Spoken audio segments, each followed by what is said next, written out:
Yes, I'm annoyed. Like really, really annoyed right now.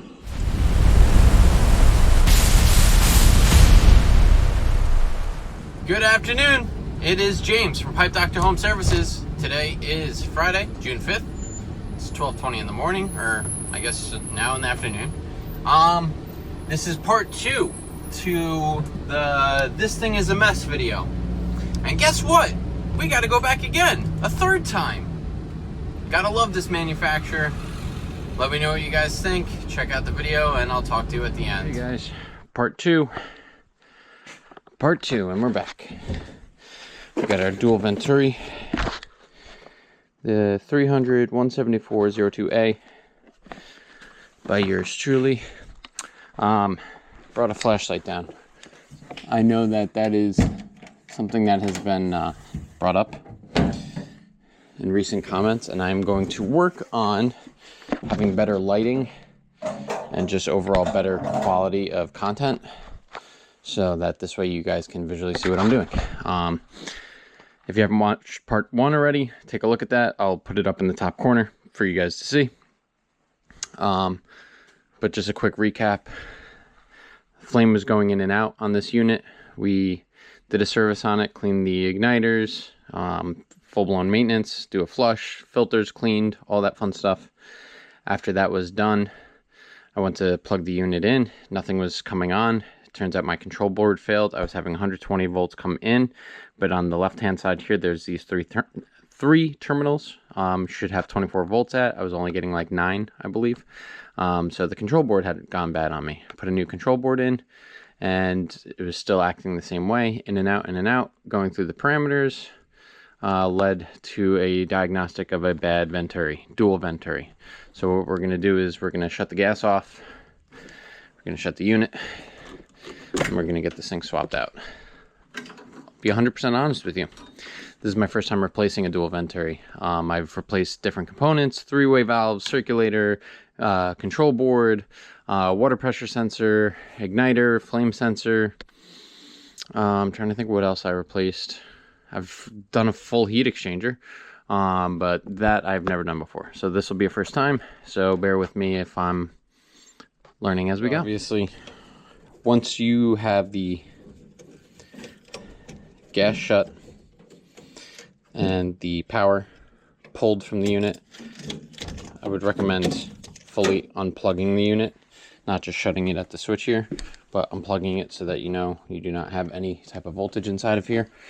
Start with taking these first 2 screws off, and then I believe there's supposed to be some sort of, there's one screw that holds this whole thing on in place, which I believe might be this screw right here. So let's see what that does. Loosen that. You could see behind the control panel here, right?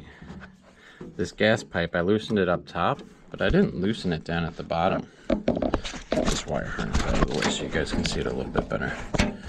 So those 2 screws holding the gas piping to the actual gas valve, look how loose they are. So I might have to loosen the control board and get that tightened down afterwards, because when I disconnected the 2 screws here, I'm like, wow, this is so loose, and it's just been resting up against it all this time. It's so crazy to me.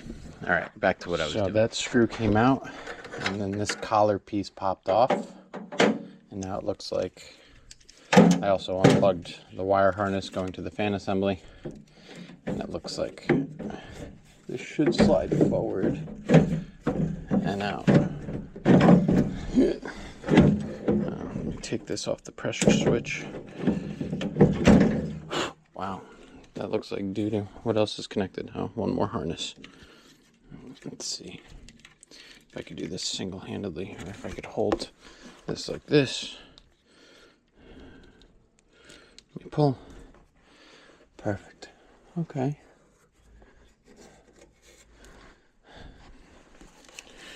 All right. So now we got to get this off of here, and then get the Venturi off, and this is the orientation from which it goes back, just like that. All right, so let's take some more screws off. Start with this intake piece.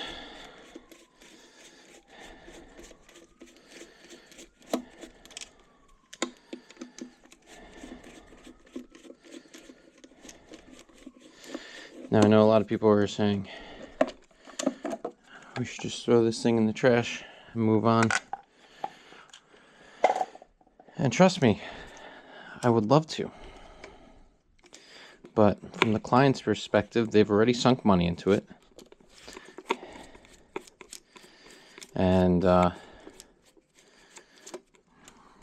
you know, they want to try to keep it going for as long as possible. So this is the thing. It's like they sunk out X amount of dollars into it when I was here earlier in the week. And now the issue with that is,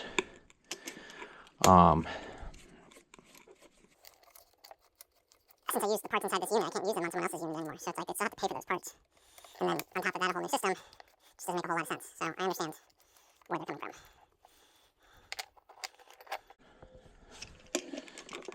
okay. So let's see. So it does have the orifice inside of here.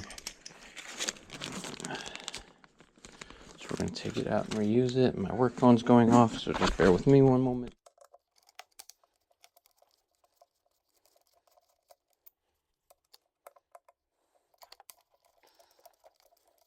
I should have brought my kneeling pad down. Whatever. My apologies also if I had the sniffles, my allergies. You know, it was a delayed year for allergy season, I feel like. Usually it's like April into May. That's when it's like pretty bad for me. For some reason this year, it started late. Okay, so there's nothing here. Huh. Okay. Okay.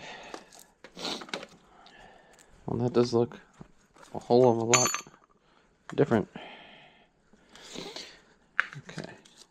So that's that. Okay, so let's get you back on. I'm surprised they don't give like any of these gaskets. Maybe if it was like the whole blower motor assembly. You could see here like these two half circle divots is where the dual Venturi lines up into. So what we're going to do first is get this remounted, and then we'll take care of the orifice inside. And then we'll get that part remounted onto there. We'll get this air intake cap. That's the correct term for it. We'll get that back on there. Okay, so once I get this tightened down, I'll show you guys my pressure switch goes.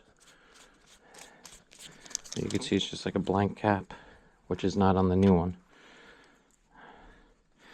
Okay, so those two baby screws come out. They did come with new ones. Okay, so let's pop this out, and then there's our gasket, which there's a new one inside the bag. So we're gonna save this plate. I'm not gonna lie and pretend like I've done every little thing or know every single thing. Like I've said before in the past, and if you're new to my channel, plumber first, heating guy second. So, and soon, you know, HVAC helper third. Okay. So we got this new gasket for here. This was the old one. You can see it's been pretty flattened. These look like the same screws as these ones here, and they only gave 3. So I'll just save those. All the extra hardware I'll just save and put back inside the unit. So we'll get this mounted back on like this, and then we'll get the intake adapter or cone or whatever you want to call it, funnel, back on the top. tightening anything down that has multiple screws, I always like to try to go in a diagonal pattern. Just like changing a tire.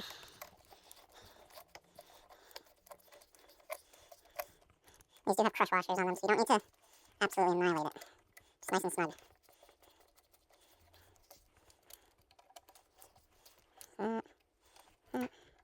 Little baby quarter turns at the end there, just to make sure. We want everything to be sturdy, so.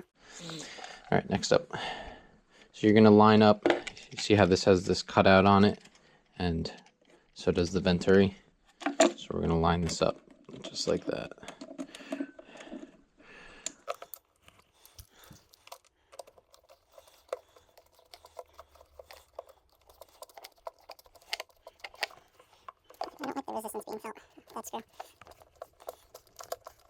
It seems like both of them have some resistance to them. They're not cross-threaded, I'll tell you that. There's just very snug. I wonder if it would be beneficial to use like Loctite or what's the opposite of Loctite? Never sees. Okay, so now we're good with that.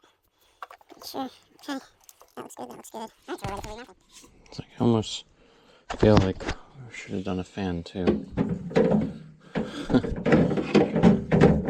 Which at that point it's like replace everything.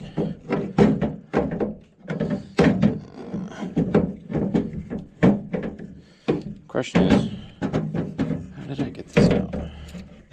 That's like the $1 million. And you guys are my witness. You saw me take it out.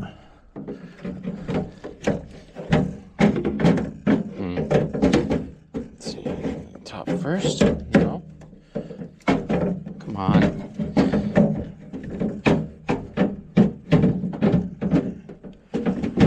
There we go.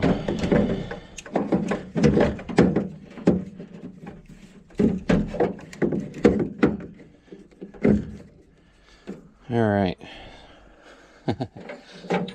Okay, so now that that's back in, we could put this retaining clip back over.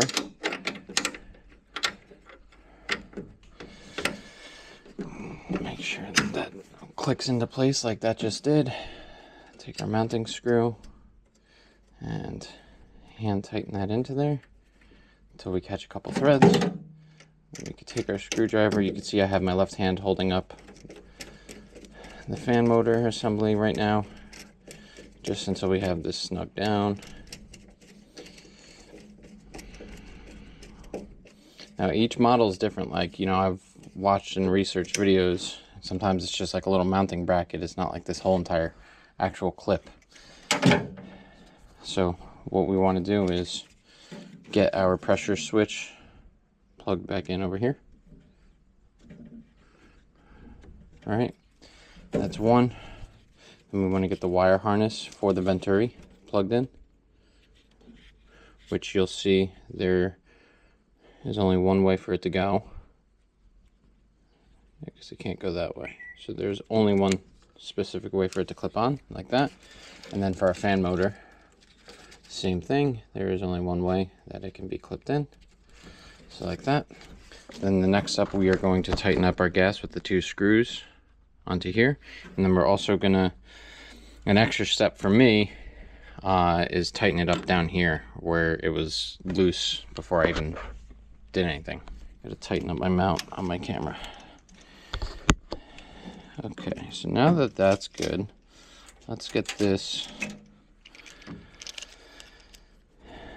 put back on so that she's not shimmying around on me.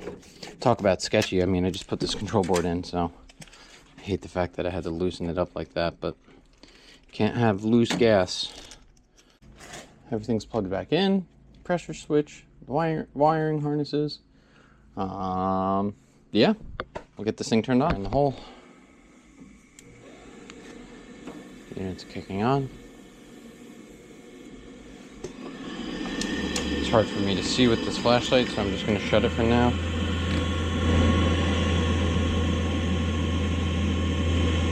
Why did it shut off? You've got to be joking me.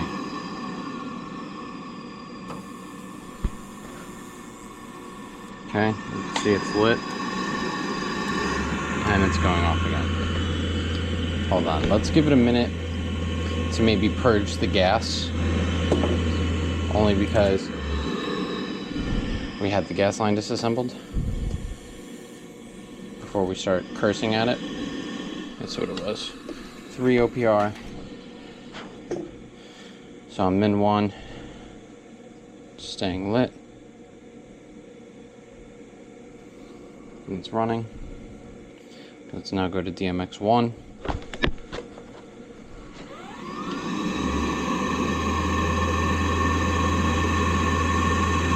I wonder if there's some sort of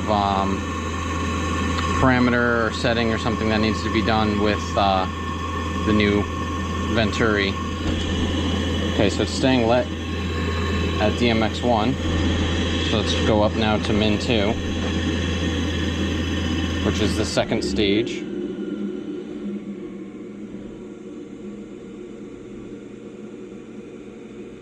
which it is holding at,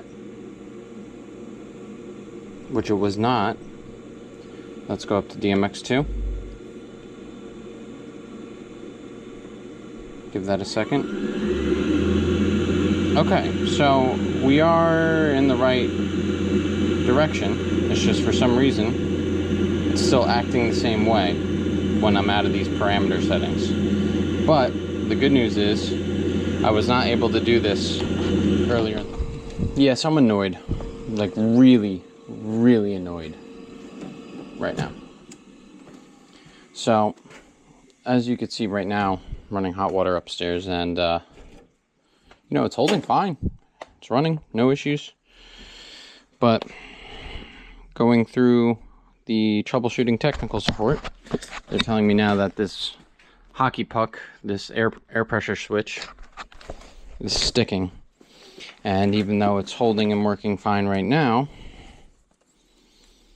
there's a chance that it's going to go out again.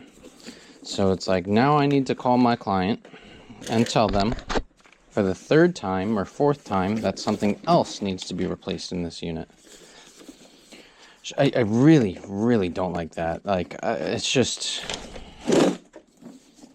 so ridiculous. It really is. You know, like, how now I'm going to replace that. What's the next thing that's going to be, right? Like, this is just so bad. I don't like this. I don't like fixing things and then having to fix them multiple times over. It's just obnoxious. Let me see if I even have. Let's see if I get lucky. It's already a night and day difference.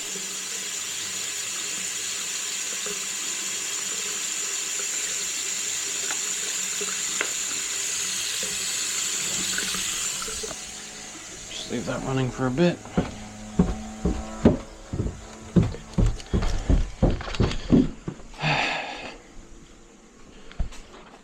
I mean, look, now it's staying on. Alright, I'll leave the option up to them. See what they want to do. The CO had a spike there, but now we're coming back down to range. Efficiency is pretty decent. O2 is alright. Alright. Let me write up my invoice for them and see how they want to proceed. Homeowner, he's a genuinely super nice guy, and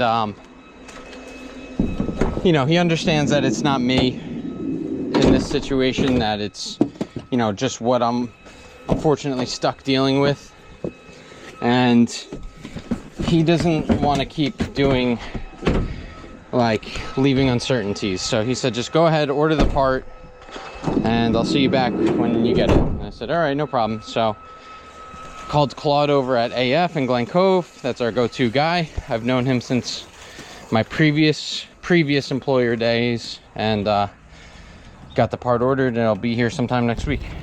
So for those of you who don't know me, I'm a very laid-back person. Oh, that was one of those gas mopeds I used to see like back in like the 90s. I'm very laid back. It takes a lot for me to get aggravated. You could ask Mike or Daniel or Derek, Geo, family, friends. You know, anyway, I'm pissed. I'm so annoyed with this unit. Like, how much more money, how many more parts do I need to dump into it to get it working properly? And thank goodness that this client is like super laid back and chill, because if it was like 70% of our other clients, they would be as infuriated as I am. But the guy, luckily, he's super nice. I've never met him. I've only spoken to him on the phone. His spouse was at the house earlier in the week. She was incredibly nice. And he said, you know what, I don't want to worry about it. Just go ahead and order the part. Let's take care of it. Okay. It's working right now, but since it's a pressure switch, you know, that means at any point in time when that unit goes to kick on, if that pressure switch isn't closing, it's not going to allow it to fire or stay lit. So I'm like, okay. I ordered the part from our local supply house. It's going to come in on Monday. I sent him the estimate for the third repair, and we'll be back next week. Luckily, they purchased our condensing boiler service maintenance agreement, so they're not paying for any of these trip charges. Everything's getting discounted, maintenances, this and that and the next. But still, it's like, how much money do we have to dump into this thing to get it working again? It's mind-boggling. Like, I would love to share the numbers, but that's not my position to do. You know, company numbers, I'm not going to talk about them, but it's just like, it's insane. It's really insane. You know, whatever. It is what it is. Enjoy your weekend. Thanks for watching. Thanks for getting me to 1,000 subs if I got there already. If not, let's try to get there and continue growing together. All right? I will catch you guys in the next one. Take care.